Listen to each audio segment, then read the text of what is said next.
testing nyo ito yung mga wiring. Isa kanyang voltage at alternator. Kung may putol na fuse, kung may sira ang mga fuse, pinaisin may problema ng ating electrician. Itong voltage niya. So, check-upin, hindi na kung ano kondisyon galing.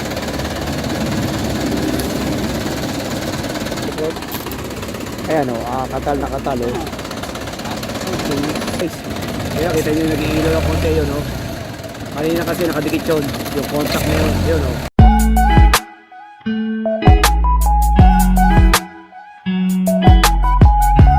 Yan guys, magandang umaga sa inyo guys. Meron tayong gagawin dito. Ayaw daw umanda to kayo ng maga. Check-upin ang ating electrician, si Dan. Kung bakit ayaw itong umanda kayo ng maga.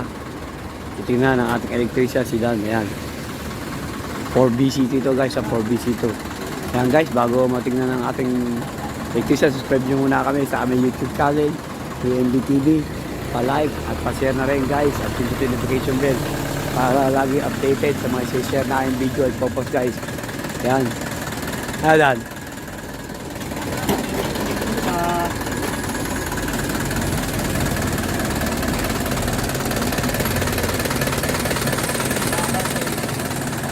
Naharga ba? Galing yan guys. Ba't tayo tumagpaga? Kasi ito ang gamit. Pwede ito.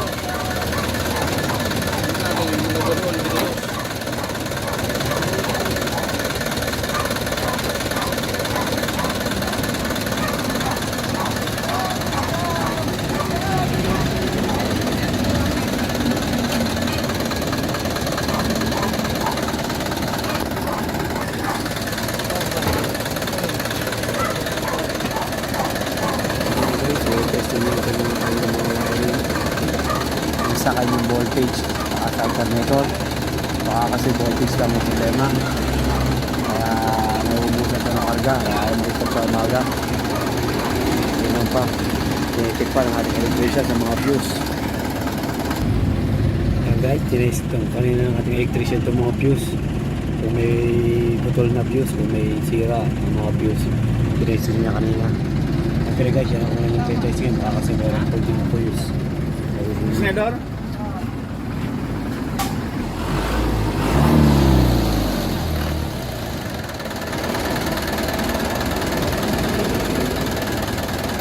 Ano yun? Ayaw kumalo. Bakit? Ha? Apa? Ayos, ano? Yan guys. Makamabutig daw ang problema. Lakad ka naman din ano. Voltage may problema.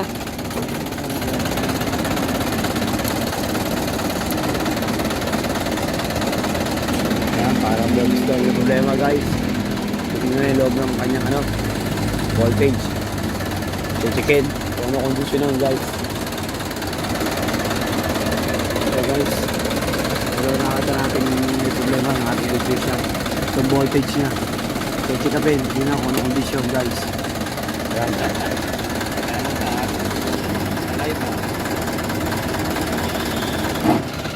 Guys, tinatanggal na yung kanyang yung voltage, tatanggalin, hindi na ang kondisyon, ang tsura ng loob.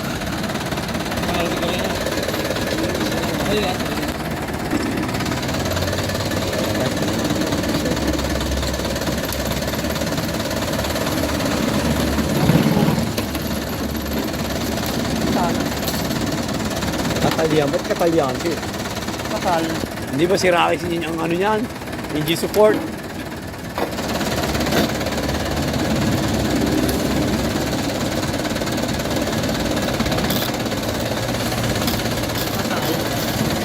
Baka si Rocky engine support niya.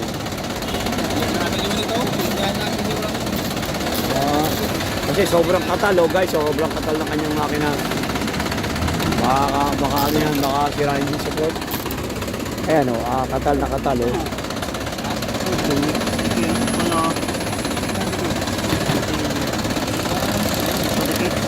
Ano? Tikit ng platino. Dikit. Dumikit. Yan guys, dikit. Naroon na ano. Dikit daw ang platino. Wala na yung pinaka-contact. Yan guys, dikit ko kanyang platino. Yan na lamang. Ano? Huwag ka na. Kaya, di sabihin, ito lang may problema. Yung platino, dikit. Yan guys. Kaya kita nyo nag-iilaw ang konti yun, no? Kanina kasi nakadikit yun. Yung contact na yun, yun, no? Ba't nag-iilaw? Ba't nag-iilaw? Yung gano'n, kaya nag-iilaw. Kaya kayo, kita nyo, nag-iilaw siya. Kanina dikit yun, kaya siguro hindi kumarga. Yung pinakang contact point ng voltage. Kaya hindi nakakarga, dikit. Yun ang problema nito, guys. Buksan lang naman ng electrician natin. Yun ang nakita, dikit masyado kanyang contact na yung nag-iilaw, guys. Dito yung nag-iilaw. Yeah, yun, nag-iilaw yun. Yun, dikit. Okay na. Kumakad ka na. Okay na, guys. Oo, kaya nag-automatic yan. Hindi nyo nag-automatic. Ayan guys, okay na. Voltage ang problema. Hindi naman, dumikit yung kanyang platino. Kaya inadyasan lamang, iniangat. Yun, okay na, karga na. Kakabit ulit. Okay. Wala. Ano ba dyan, amperes?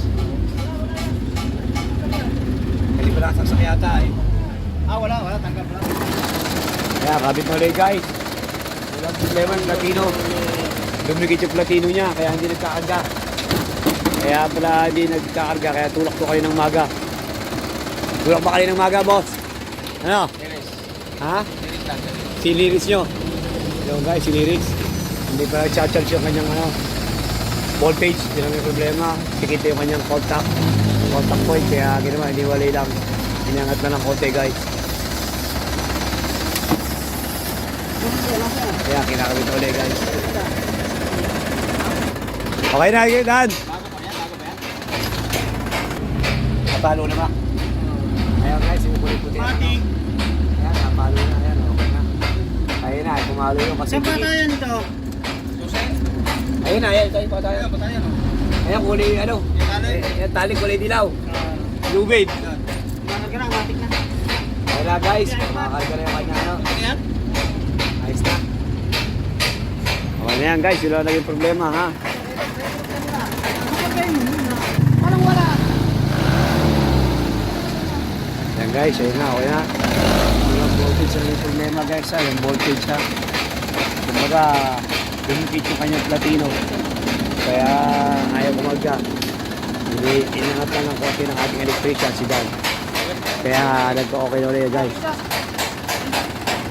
Kaya guys, kaya natin nalaman ng ating electrician na sa voltage yung problema, ang ginawa natin, direkta ng ating electrician, hindi na pinadaan sa voltage. Kaya, iba, rekta na. Hindi na kahit ang voltage, kaya nalaman natin voltage yung problema kasi hindi siya nagbibigay ng kuryente, ng charge sa kanyang alternator. Kaya, yun ang nangyari. Kaya may problema yung kanyang voltage guys, ha, voltage. Ayan guys, okay na yan. Ginagawa na lang yung busina.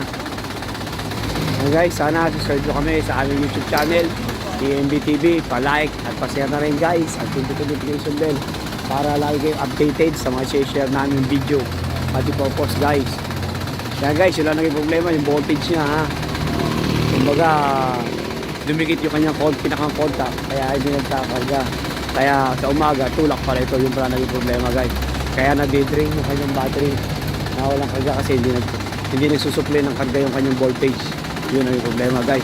Yan guys, DC2 nga pala ito, ha. Suso DC2. Okay guys, thank you guys mga nanood guys, thank you boss, thank you boss, thank you. Yan guys, ayos na yung ginawa namin voltage. In-adjust lang yung voltage guys kasi dikit yung kanyang platino, kaya hindi nagkakarga guys. Yun. Ano lang guys, ha, hindi basta hindi nagkakarga, alternator lang naman yung problema. Siyempre, pacheck nyo yung mga wire nyo at ng voltage. Kasi kung baka buksan agad yung alternator nyo, yun pala, hindi naman may problema. Yung katulad nung voltage lang may problema, adjust lamang. Kaya kumbaga kaunti lang kanya nagastos kasi wala siyang biniling pyesa, labor lamang, in-adjust lang yung kanyang voltage guys. Yan guys, sana pag kayo papacheck, i-check nyo muna yung mga ibang minor na maging cause, hindi yung alternator na bubuksan guys. Okay guys, sana guys kahit paano may nako kayong tip ha, guys. Thank you guys. Yan, okay na yan guys. So guys, okay na. Guys, thank you for watching. God bless you all guys. Thank you guys.